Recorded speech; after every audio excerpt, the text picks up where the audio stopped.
All right, so taking a look here, this is going to be the first video of the 10-man this season. This is the most important league. It's the kind of the perennial league. It's been around for a long time. We're just going to run through kind of where the teams sit right now and how things are going so far this season. We'll do a few more of these throughout the season, but go ahead and get one posted up now.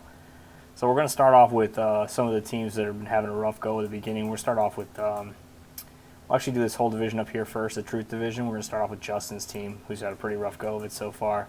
He scored some decent amount of points, but mostly he's had a lot of people scoring a lot of points against him. He's had a lot of injuries. He lost McCaffrey at the beginning of the season, and he's had A.J. Brown out, Godwin out, and Kittle out. Pretty rough. Anyways, his team is actually pretty solid. He's got Deshaun Watson at quarterback. Jones and Montgomery are not bad running backs. Jonathan Taylor, those three are good running backs pretty much for considering the fact that he doesn't have McCaffrey playing.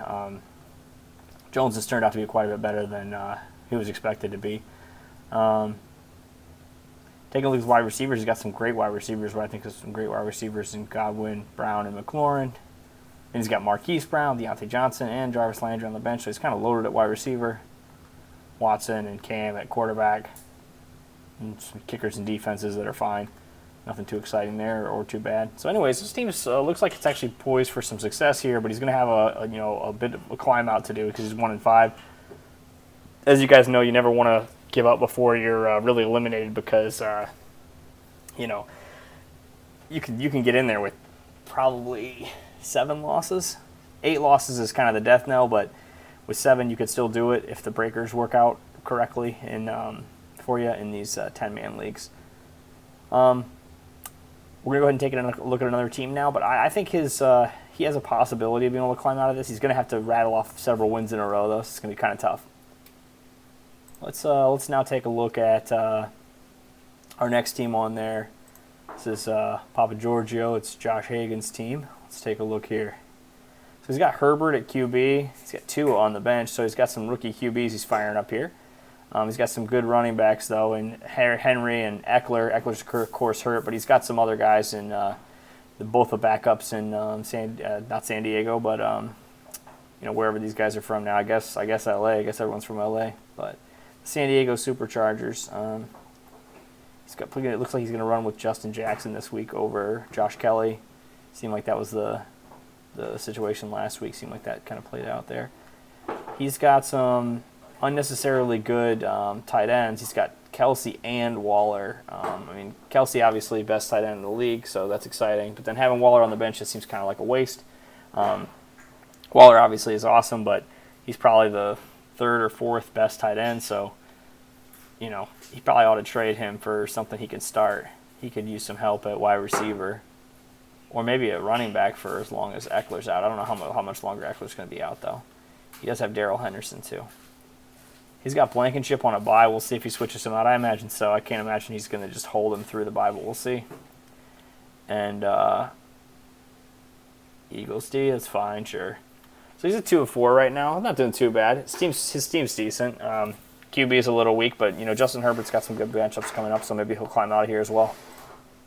Let's take a look now at our next team in this division. We've got the Storms. This is Miguel's team. Take a look here. He's 3-3, so doing a little better than those last couple teams. He's got Rodgers at QB and Lamar Jackson. So he's got Jackson at QB, and he's got Rodgers backing him up. So similar situation with those tight ends in the last team. Those are some good quarterbacks. He might be able to move one of those and get something. Let's see here. He's got a bit of a running back problem. He's got Le'Veon Bell and Gurley and Freeman. So and that's all he's got at running back. He could really use some running backs here, certainly. Cooper Kupp, Tim Patrick, Keelan Cole. He's got Thielen on the bench here, just on the bye. So he needs a little help at wide receiver, too. He's got Jonathan Smith at tight end. And Tonyan? I don't remember how to say his name correctly. He just came out recently with the correct pronunciation of it, but I don't know what it is. He does have the Baltimore D, though, and they've been absolutely smashing in this league, so that's a big piece of probably his success in getting to 3-3. And we'll have to see how the situation plays out for Le'Veon Bell. If that plays out favorably, he'll be in good shape. Gurley's been scoring a lot of touchdowns, but if I were him, I would try to move Rodgers or Lamar for a running back. All right, we're going to go on to the next one here. And it looks like next we've got Looking for Love at the DMV. This is Matt's team.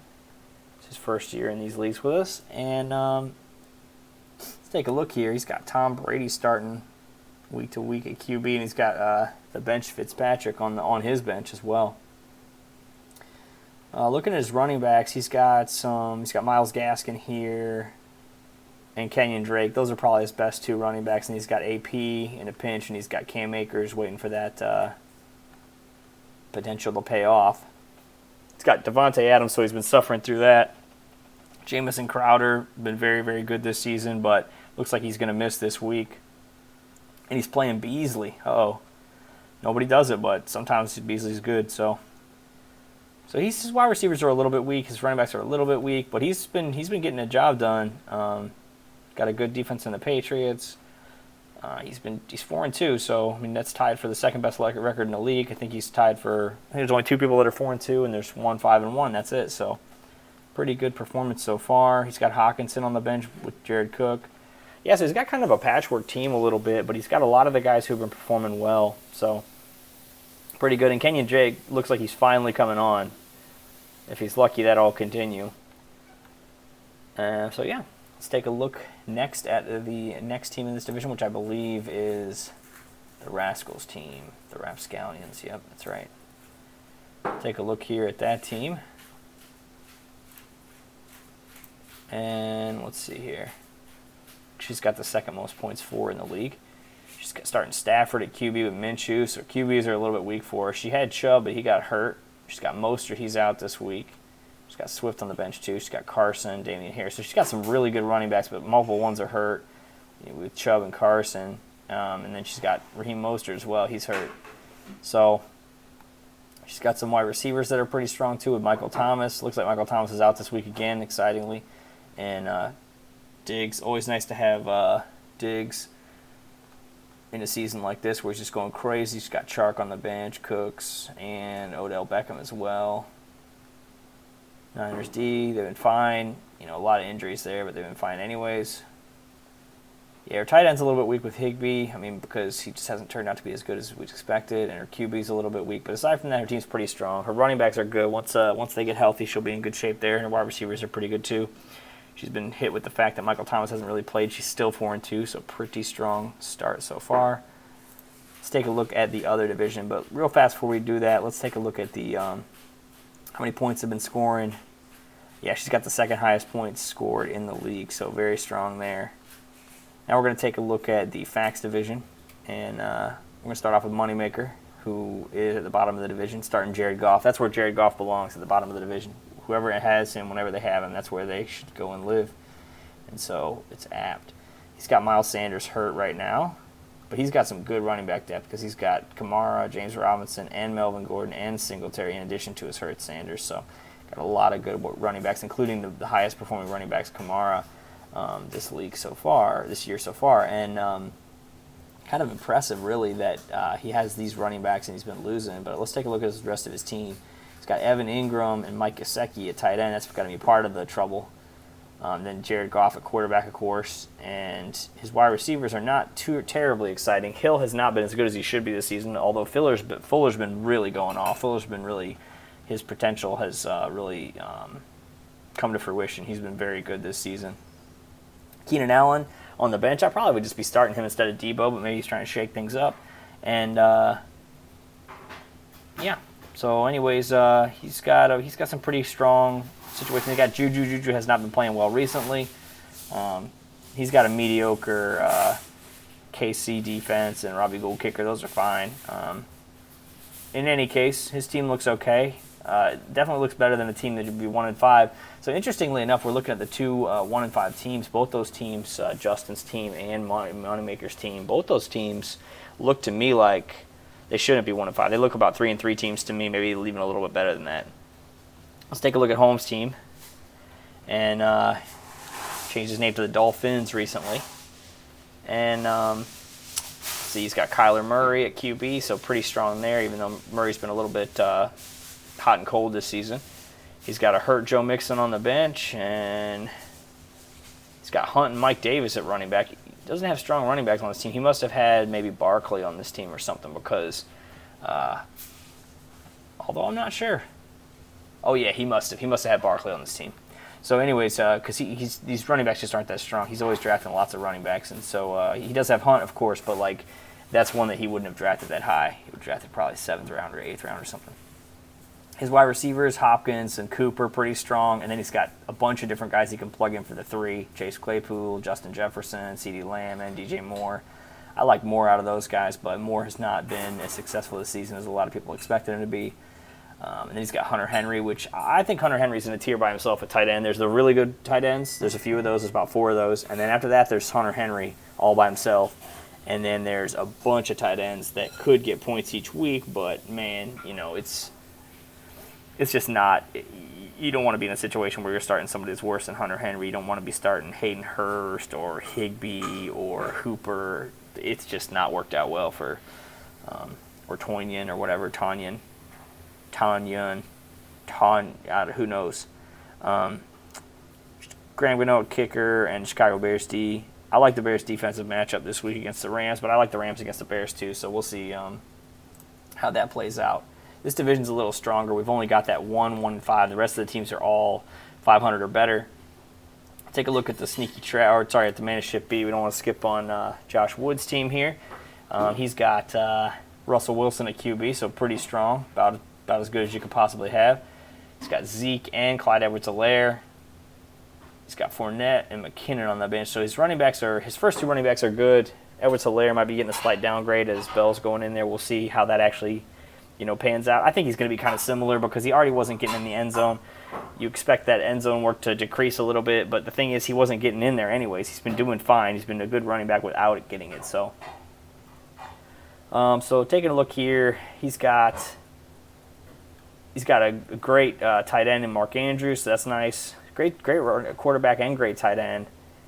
Very good running backs. His wide receivers are the only area he kind of has a bit of a weakness, and they're not even that bad. He's got Mike Evans, who's been a little bit weak, but, he's been scoring touchdowns. He's got Slayton, T. Higgins that he's starting this week. But he's also got Hilton and John Brown on the bench. So his wide receivers are definitely his team's weakness. He's got Ryan Tannehill on his bench. I might try to trade Tannehill for a wide receiver if he could get like a decent wide receiver 3 so he doesn't have to start Slayton. That might be a good plan. But when John Brown gets healthy, that'll help his team. This is a very good team right here. Very nice roster. His kicker and defense are fine, but I think he's just streaming them mostly. So let's go ahead and take a look at the next one. And this is going to be Sneaky Trash Panda. This is Trev's team. Trev got second in this league last year. And he's got Mahomes at QB. And then Smartly doesn't really have a backup because what's the point with Mahomes? You're never gonna bench him. He's got Connor and Aaron Jones. He was really high on Aaron Jones this season. He took Aaron Jones higher than the consensus.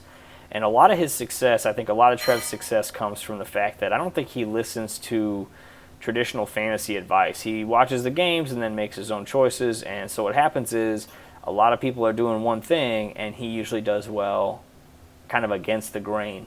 Like he'll do weird stuff. You'll look at it and you'll be like, oh, weird, he's got this guy from this team. And then sometimes they'll do really well because he's just been kind of looking at the targets and looking at the game. I think a lot of the people that play in these leagues, they look at a lot of fantasy analysis. And I look at some. I listen to a lot. But I usually go with kind of what I think. But, it seeps in there. You hear people saying the same thing all week about, a player, and you start to feel the same way. So, anyways, he had Jones much higher than the consensus, and he got him in both of the leagues, in the 2 leagues where he drafted, the 2 standard leagues we drafted, not in the small ball, but in the other 2. And Jones has been awesome for him this season so far. In this one, he's got Julio Jones, he's got Metcalf, so pretty nasty at wide receiver. But then at wide receiver 3, he's got Ayuk, Anderson. I guess he's got Robbie Anderson. Man, so his team's just loaded at wide receiver. And then he's got Fulgham that he decided to play this week instead of Anderson. But Anderson's been very good, so he's loaded up there.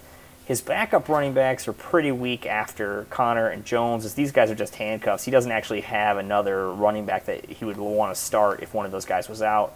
So he may want to remedy that at some point because really Madison and Edmonds are both upside running backs. They're only going to be good if there's an injury to the guy in front. So he's got Jimmy Graham on the bench and Anthony Ferkser. So his tight ends stink, but besides that, the rest of his team is just awesome. I think he had Ertz on this team before, and that's part of why. So he just got slammed with that. I think he got Ertz in the 6th round, which is a great deal. Luckily, he got him so late because, it's rough to have a situation where you got somebody that's good like that and they stink. So at least it wasn't that early of a pick. Here we've got the Buffalo Bills D. Great matchup this week, and they've just been good as well, pretty good. Not as good as you'd expect from the Bills, but part of that's because their offense has been scoring fast, and they haven't been running the ball as much. They've been, throwing a lot with Allen, and so that makes it so your defense is on the field longer. So, he's got the Rams defense he's holding over the bye, which, sure, that's fine. The Rams have been pretty good. But the Rams matchup is decent this week, too. Not as good as Buffalo, so certainly. We're going to head on to the last team. This is my team. This team is doing great. It's 5-1 right now. Pretty excited about my team this year. Bears are tall. And hopefully I'll be able to continue winning. We got Josh Allen at QB, and I got Matt Ryan. I did this in a lot of leagues where I took 2 guys. Super funny. I thought Ryan was going to be the high floor guy and Allen was going to be the high ceiling guy, but it seems to be the opposite. It seems like Matt Ryan is totally volatile and is not safe at all. And really, I guess depending on if Julio plays. When Julio doesn't play, Matt Ryan is awful. Also, Calvin Ridley is awful when Julio doesn't play. And that's kind of been borne out so far this season. If you look at those games, the stats are so different when Julio is on the field, which makes sense. He's one of the best wide receivers of all time. And he's probably, of all the guys that are playing right now, he's probably the best one. Like career-wise, he's probably the best wide receiver that's playing. And Matt Ryan's a good quarterback, but Matt Ryan is not like one of the best quarterbacks ever. He's not even close. He's not even really one of the best quarterbacks that's playing right now. And so, Julio is kind of a big piece of why that team is awesome. So anyways, this team right here, we got Josh Jacobs. We got Dalvin Cook, who's out this week. He was hurt last week, and so he's out again this week. So I got to start David Johnson. Happy to have somebody as good as him to be able to plug in here, even though David Johnson's not been doing that great this year. He still was, value to me in the 6th round where I got him. Have been having some problems with my tight ends in this league, though. I've been starting Hayden Hurst, and I have Noah Fant, who's been hurt. So these are decent tight ends. They're not great. Fant, when he's played, has been pretty good, but he's been hurt a lot. So, yeah. My wide receivers I love with Galladay, Ridley, and Lockett. And then, I have Gallup on the bench. Really, I just have nobody on the bench, essentially. Gallup, I could play him if one of those guys was hurt or something, but I'm just going to rock these guys every week, probably. Galladay I really like, and Ridley's been really good so far this year, and Lockett also part of that best offense, probably one of those best offenses to be in the NFL. So, starting Young Hoku this week. I'm holding on to Justin Tucker. I've got Justin Tucker in every league that I'm in, so I just want to hold him. I got him in all the leagues, so I just want to hold him. He hasn't been the best kicker, but he's been good. I think he's been like 3rd or 4th. And one of the things that I find watching like Red Zone is I like to have my eggs in similar baskets at defense and kicker because those positions aren't quite as valuable, so I'd rather know what I'm happy about. When Justin Tucker kicks a field goal, I'm always happy because no one's ever playing him against me. I have him in all the leagues. I'm always happy because he's always getting me points, and so that's kind of fun for me. Anyways, the Pittsburgh Steelers here on defense. My defense, I actually really paid up in this league to get some defenses. I took the Niners and the Steelers, and neither of them have been amazing. I wish I would have taken the Ravens, but I didn't take them. So I believe Miguel went up kind of high and got those Ravens before I took my defenses. So it looks like it's been a good plan because the Ravens have been the best defense by a lot. Looking over the divisions really quickly, there's really a lot of space and a lot of time still for what would happen. I could totally see. I wouldn't expect somebody like Justin or Moneymaker to win a division at this stage, but I could totally see them, recovering and totally making the playoffs. They're only 2 games back in their divisions essentially from the spot where they would be making the playoffs. And one important thing to remember in all the leagues that I run to be used to is that at the end of the season, your breakers are your points for plus your points against. During the season, NFL.com is going to display that as just your points against, but eventually at the very end of the season, I will look at your points for plus your points against, and that will set up the seeding for the playoffs. So don't miss out on that because that's an important part to be aware of. So if we look over this right now, let's actually take a real quick look. So I am in first. That's correct because I've got that best record. We got these 3 teams at 4-2. I think I misspoke earlier and said there was only 2 of those. But if you take a look at each of them, it's got the Rascal ranked 2nd, and that's true because she's winning this division and she has the most points for plus points against here, more than Matt does.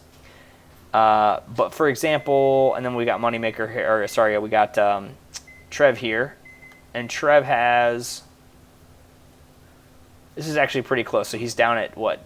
Down 28 here, and he is up 28 there. It's actually a tie right now. Matt and Trev are actually tied for the 3 seed.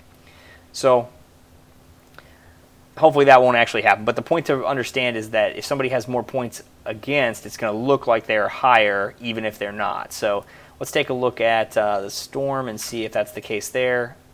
Currently ranked as the 7th seed. Yeah, let's look at Mana Ship B. All right, so Mana Ship B has really nice points against, but he's also got good points for, pretty good points for here, so he's going to be ahead of these guys.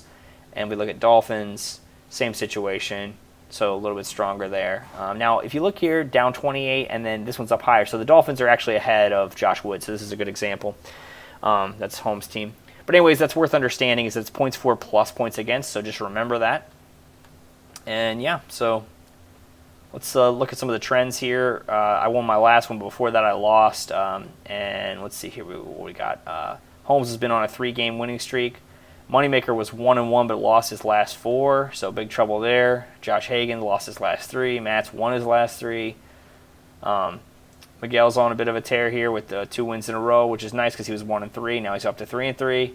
So a lot of action. Rascal was 4-1. Now she dropped down to 4-2. So some interesting stuff going on. Justin finally got a win. He was 0-5. Finally ripped off a win. Hopefully he can string a couple together and get back in the race here. So anyways, we'll see where this goes. It's going to be a pretty exciting season. I'll make another one of these videos at some point, giving updates. And excited to see where the season goes. See you guys next time.